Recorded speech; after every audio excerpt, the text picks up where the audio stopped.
When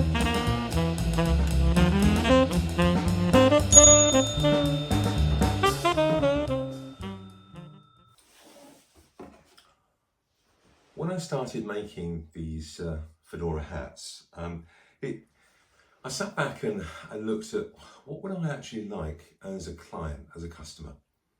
And given that most of my hats that I make are custom made, it was the journey. I mean, the hat itself, as beautiful as it is, and a hat like this, which I've recently done for a customer, they are really, in my opinion, very nice. But this is the final outcome. So what's the journey that I have to go through to take a piece of felt and turn it into something that hopefully the client will wear for quite a few years to come and on many occasions. So I've put a brief video together to be able to show you the sort of steps that I go through. Now, this isn't to say that I go through all the steps in that particular order all of the time. Sometimes I build my hats with an open crown, which means that I leave the dome on there and then shape the crown at the end of the production. Other times clients are not quite sure about what height they want the crown or what colour interior, or even down to what crown shape they want. So therefore I shape it and show them before I actually go into putting the hatband and the sweatband and hatband on, and it saves an awful lot of heartache, if you like, if it's not what they want when they finally get the hat. Anyway, have a look at the video and see what you think. The first stage is to take the basic felt and start to form it from a caplin into the basic shape of a fedora. So what we do is we stretch it over the block, and we use the cutting tool to actually cut the brim. This next stage is what's known as pouncing, and pouncing is a process of taking the hat felt and rubbing it with different grades of sandpaper to soften up the felt and get rid of any small imperfections should be that are on there. Having cut the brim, then what we do is we look to size the sweatband, the leather sweatband inside, and connect the two ends of the reed that runs through with a metal connector, and then start to prepare to sew the actual band into the hat. Initially, the hat band is sewn in by hand, and then it's put on the industrial sewing machine so that you've got a really nice stitch line around the base of the crown.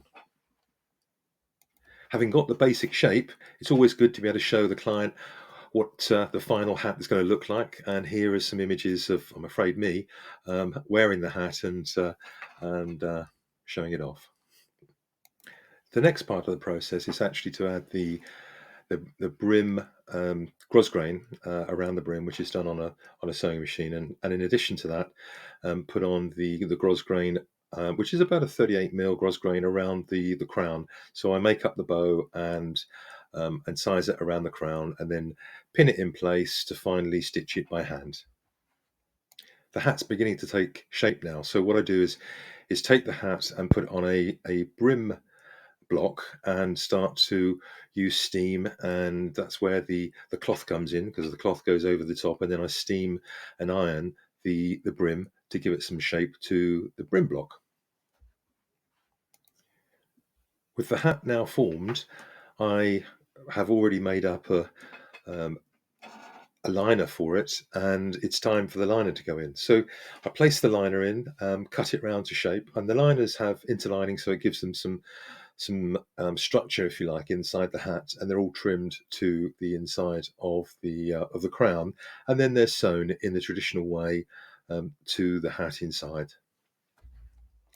Finally, the hat's given a good steam and final sort of shaping, and also a brush to be able to bring up the pile.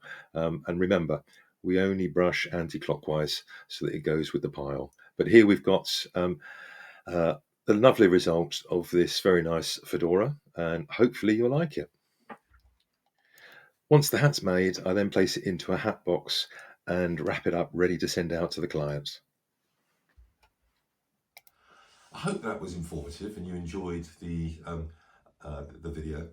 Now, just to let you know, when I send out a hat, I always give the hat a good brush, and remember, always in anti-clockwise direction to go with the pile. I always give the hat a good steam and a good final seam, and check the shape and make sure that it's in the condition that I would like to receive it.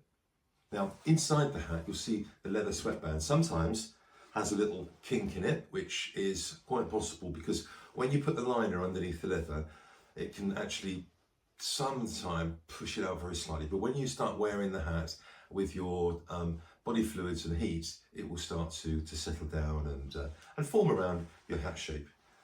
To keep your hat nice over one, the period of time that it's in the courier's hand to come to you, I use a box, and two, for when you've got it at home, always put your hat away in a hat box and put it somewhere so that it's outside of the sunlight. And if you do get it wet, then make sure you let it dry naturally. Now, I do put some instructions about how to look after your hat in the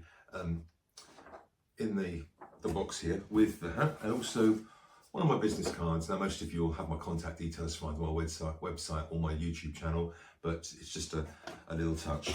So the only other thing that I recommend you do is to get yourself a decent hat brush, and these can be got online. And in fact, I've had several that I've then sold on to my clients, but I'm out of stock at the moment, so I'll need to order some more of those. But that's also a good item to remember to help keep your hat in great condition. I hope this has been interesting and useful, and I look forward to bringing you more videos. Thanks.